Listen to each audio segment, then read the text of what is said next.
Warning, the current username on my channel is false due to an individual hacking my YouTube channel, and this issue may not be resolved until the next couple of months. It is very important that all of my viewers, no matter who you are, read this before watching this video. Thank you, and enjoy the video.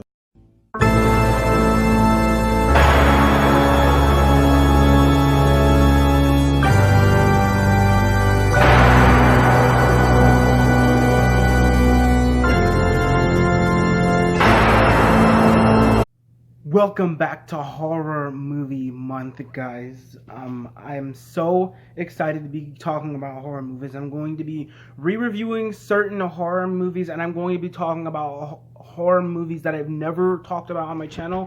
And some of the reasons that I'm going to be re-reviewing some certain horror movies is probably because I felt like I didn't do the recent review justice, or I have some new viewers on my channel. And the other reason is actually why I'm re-reviewing some certain horror movies. In particular, I'm going to be re-reviewing some Stephen King films that I reviewed on my channel for the release of Dr. Sleep that will be releasing in November. Can't wait for that film. It's a sequel to The Shining, actually, which is my favorite horror film of all time.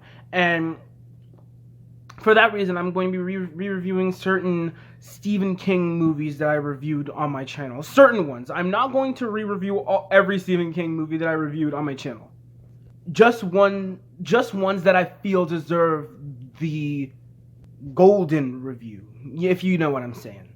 But anyway, I am so excited to get through Horror Movie Month. And let's stop talking about that, and let's get into my second review for Horror Movie Month. It. Stephen King's It. So Stephen King's It I wouldn't necessarily say this is a movie review, considering Stephen King's It released as a miniseries back in 1990. And if you guys are, if any of you are old viewers on my channel, I reviewed this movie a while back, like maybe 3 years ago or something like that. And I mentioned how mind-blowing the movie was to me. And now that I look at the miniseries now, especially now that I've seen the 2017 It, this version doesn't really hold up, honestly. I'm not hating down on this version. I really do like Stephen King's It.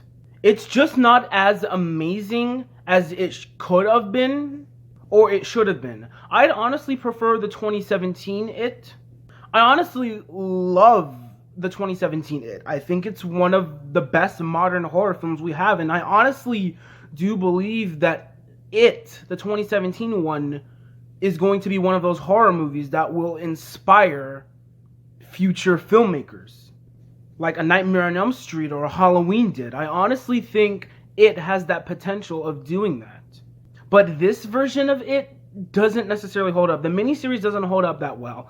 If you guys are unaware of the plot of It, it's basically about these kids and they're part of a group known as the Losers Club.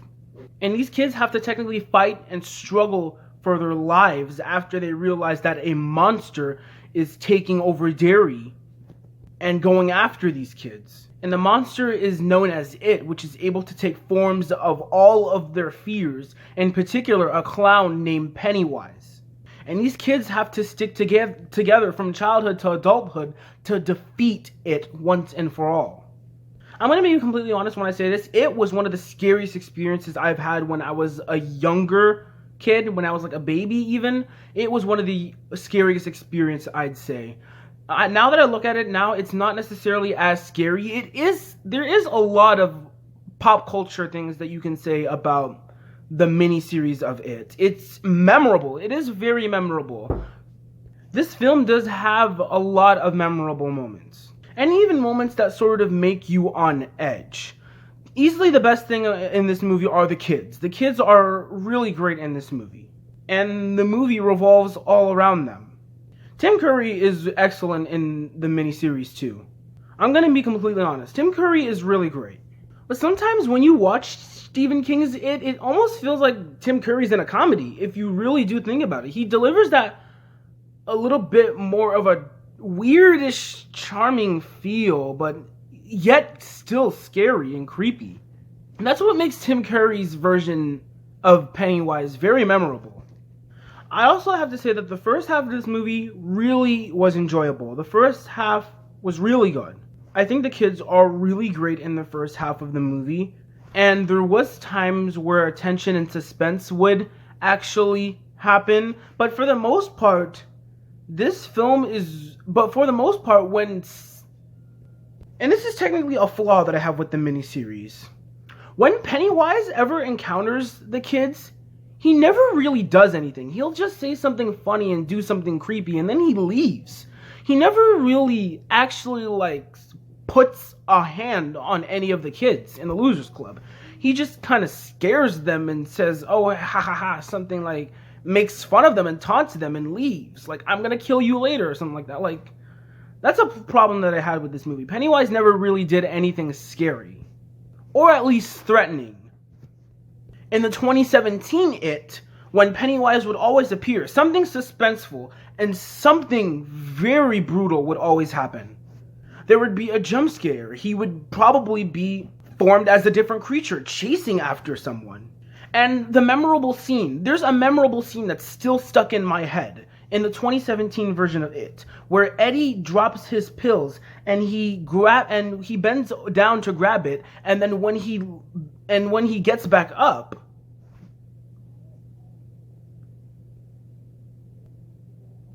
he sees a giant leper standing in front of him and growling and drooling with blood all over him, and it starts chasing after him. That is scary. That's creepy. Nothing like that really ever happens in the miniseries. The closest thing that I can find that happens in the miniseries is where Richie, when Richie walks into a certain room, and then it's a dark room or something like that, and he encounters a werewolf. But the werewolf doesn't really do anything. It just snarls, and it's right behind him, and it snarls, and then Eddie just runs to the door, and then when he turns around, it's Pennywise. That's what this film was missing. Even though it had some suspense, it was missing good scares. And I'm gonna be completely honest. There are gonna be times where you can watch the miniseries and you feel like a lot of things in the miniseries feel dated, and they do. Especially the scene where Pennywise turns into a giant spider in the ending of the miniseries, or It, whatever you want to call it. And there are times where this film feels cheesy, but I can honestly get over that sometimes. I can get over it sometimes. It's not a problem that I have when I watch the miniseries the entire way through, because like I said, there are a lot of entertaining and memorable things about the miniseries. There seriously are, and the acting, all in all, is really great. I really do love the first half of the movie. I really do like the first half of the movie. The second half of the movie is where things take a little turn, and that's not a good thing. The second half of the movie is almost randomized if you really do think about it, which it's not terrible. It's just after the first half of the miniseries, it almost felt like the director, or even the filmmakers in general, were just freed after they made the first half of the movie, and they just wanted to add whatever the heck they wanted to. They could have even put much from the book into the second half of the movie, and sadly, we didn't get those kind of things. The second half of the movie isn't terrible. It's just a slow burn. It doesn't have the right amount of pacing to it. But those are technically my flaws with Stephen King's It. I don't necessarily have other flaws with this film. All I could say is this is a good horror film. It's somewhat of a classic, I guess I could call this a classic, maybe.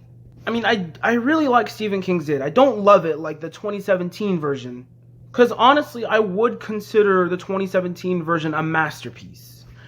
I wouldn't necessarily say the 2017 version is a perfect film, because really my only flaw that I had with that film is that sometimes the humor can feel a little unnecessary and unbalanced, especially with the Losers Club. That was really my only flaw with the 2017 version of It. Other than that, I thought that film was a masterpiece. The miniseries, on the other hand, it's highly flawed, but it's so memorable and so iconic that I honestly think that people like me could get over it. Because I really do like this film. And you know what? I think I would consider this film a classic. Definitely not a masterpiece. But a lot of people grew up watching this miniseries, so why not call it a classic?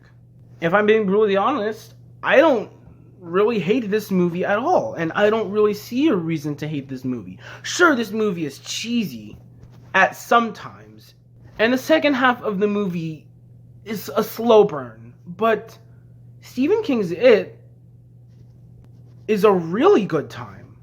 I'd say especially on first viewing. I'm gonna give Stephen King's It a B.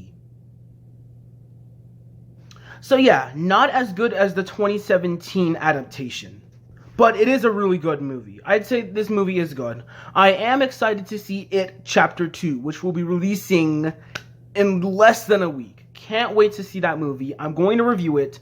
I'm so excited to see It Chapter 2, so that's another thing that I should have mentioned. I mentioned earlier in my review that I would be reviewing Stephen King movies for the release of Dr. Sleep.